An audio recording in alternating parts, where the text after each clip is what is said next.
Tolong ceritakan tentang sejarah maulid. Apakah maulid Nabi SAW termasuk bid'ah hasanah? Merujuk sabda Nabi SAW hadis riwayat Muslim nomor 1017.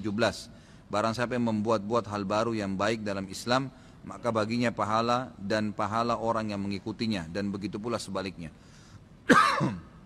Maulid Nabi SAW adalah merayakan hari lahir Nabi SAW. Awal mulanya muncul tahun 230 Hijriah. Dan ini muncul dari kerajaan dinasti Fatimiyah Syiah. Syiah ya, yang itu dibentuk pada saat itu di Mesir, dan mereka punya 6 macam maulid, dan sampai hari ini di Iran masih ada tuh. Jadi yang berfaham Syiah memang mengikuti ini. Sayangnya banyak ahli sunnah yang menarik ajaran ini, pemahaman ini ke pemahaman mereka, padahal sebenarnya pemahaman orang-orang Syiah. Dan Syiah ini jelas mengkafirkan sahabat, mengatakan Al-Quran kurang, gitu kan. Mereka punya 6 macam maulid. Maulid Nabi SAW, Hasan, Husain, Fatimah, Ali, dan rajanya mereka. Dan mereka pada saat membaca maulid dengan zikir-zikir yang sering kita dengar sekarang, itu ya mereka berdiri di tengah-tengahnya karena menganggap ruhnya Nabi SAW sedang lewat.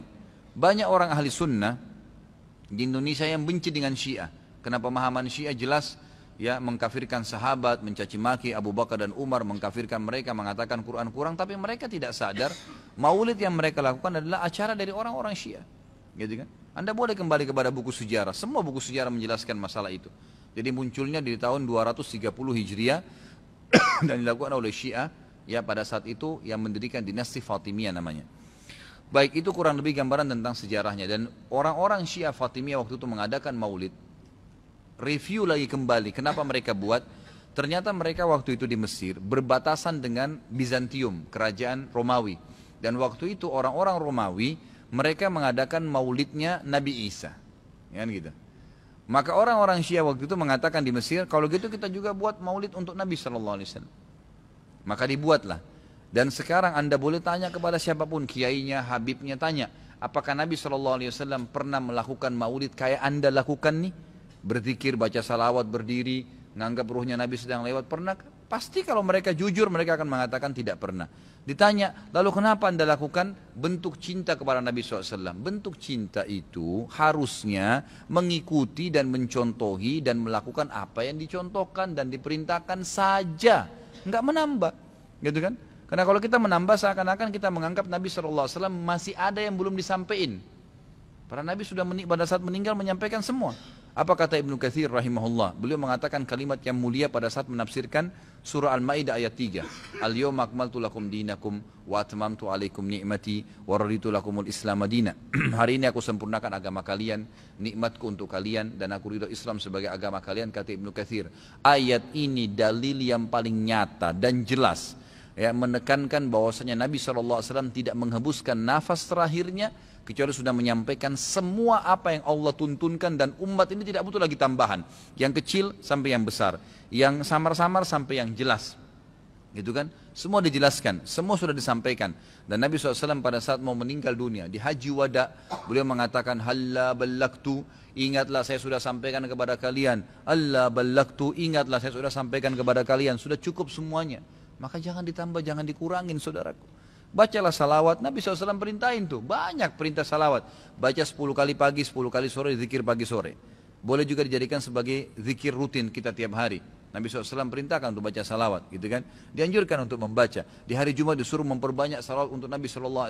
Setiap kali disebut namanya SAW. Dalam majelis ini berapa kali kita katakan Nabi SAW, Nabi SAW. Itu semua fadilah, itu diperintahkan, gitu kan. Tapi jangan dikarang secara khusus, karena itu akan menambah. Sekali lagi, saya tidak menyalahkan. Kalau Anda ngotot mengerjakannya, mengatakan ini benar, silahkan, itu hak Anda. Saya menyampaikan apa yang saya ketahui, gitu kan. Saya tidak menyalahkan, tidak menghardik, saya mengingatkan apa yang saya ketahui. Kalau Anda anggap ini benar, terimalah, gitu kan. Karena orang yang bijaksana, orang yang berakal adalah orang kalau menerima, mendengar sebuah penyampaian dan itu benar, lebih benar dari apa yang dia ketahui sebelumnya, maka dia menerimanya. Ya, maka dia akan selamat dari sifat sombong, kan gitu.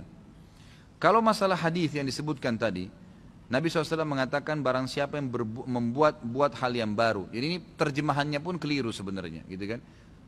Jadi kisahnya begini, ini hadis Bukhari. Nabi Muhammad SAW pada saat suatu hari di siang hari selepas sholat duhur, begitu kisahnya ya, melihat dari kejauhan waktu beliau mau keluar dari masjid, ada satu kaum orang Badui, Arab. Arab ini orang Badui dari padang pasir. Yang datang ke Madinah berharap mendapatkan sedekah. Karena miskinnya mereka, dalam riwayat ini dikatakan sampai mereka hanya menggunakan satu lembar kain yang tidak dijahit. Mereka cuma lilitkan di badannya, ya, kalau ada angin tersingkap aurat mereka karena miskinnya. Dan mereka mengikat ujung kain itu satu sama yang lain di lehernya, gitu kan? Dan diikat juga di bagian bawahnya. Sehingga memang peka sekali bisa kelihatan auratnya. Dan dari muka mereka kelihatan, dalam hadis ini dikatakan kemiskinan. Wajahnya sudah hitam, kelihatan tua sekali karena susahnya. Lalu Nabi SAW naik di atas mimbar sambil berkata, ini pentingnya mempelajari sababul wurudnya hadis. Sebabnya hadis disebutkan, sama kalau ayat sababun nuzul ya. Perhatikan hadis tadi yang disebutkan, ini adalah sababul wurudnya. Ini saya ceritakan sekarang. Maka Nabi SAW naik di atas mimbar setelah tahmid dan salawat untuk diri beliau dan memuji Allah tadi, tahmid dan salawat, beliau mengatakan, wahai muslimin, sesungguhnya semua yang kalian kumpulkan di dunia tidak akan bermanfaat buat kalian. Semua akan habis. Sebaik-baik harta kalian adalah harta yang kalian infakkan selama kalian hidup. Maka berinfaklah sebelum datang masalah akhirat, datang kematian. Lalu dalam hadis ini panjang lebar Nabi SAW ceritakan masalah kematian, masalah hisab hari kiamat. Lalu motivasi, bersedekahlah sebelum terlambat waktunya. Ya, semua yang punya sesuatu di rumahnya bersedekah. Berikan orang-orang yang susah itu, yang datang menuju ke masjid. Berikan kepada mereka sebelum mereka injak masjid ini. Lalu kata Nabi SAW, bersedekahlah walaupun hanya dengan sepotong kurma. Jadi kalau seseorang di antara kalian punya kurma di rumahnya satu butir, bagi dua. Satu dia makan setengah, setengah dia makan, kasih setengah orang miskin ini. Saking pentingnya bersedekah. Waktu itu, ikhwan dan akhwat sekalian, sahabat termotivasi, ada yang menangis. Ada satu orang, sahabat berdiri. Lalu dia mengeluarkan semua yang dia miliki di kantongnya. Ya Rasulullah, ini saya sedekahkan. Dengan melihat orang itu melakukan, sahabat di masjid rame-rame melakukannya. Pada keluarin semua hartanya. Apa kata Nabi SAW? Siapa yang menunjukkan perbuatan baik dalam Islam, yang memulai. Kenapa? Karena tadi ini orang memulai kasih. Maka dia akan mendapatkan pahala orang yang melakukannya tanpa dikurangi sedikit pun dari pahala orang yang melakukannya. Jadi kalau kita ajak orang ke masjid atau kita ajak orang bersedekah, lalu dia dapat pahala nih, 10 pahala misalnya karena sholat atau karena sedekah.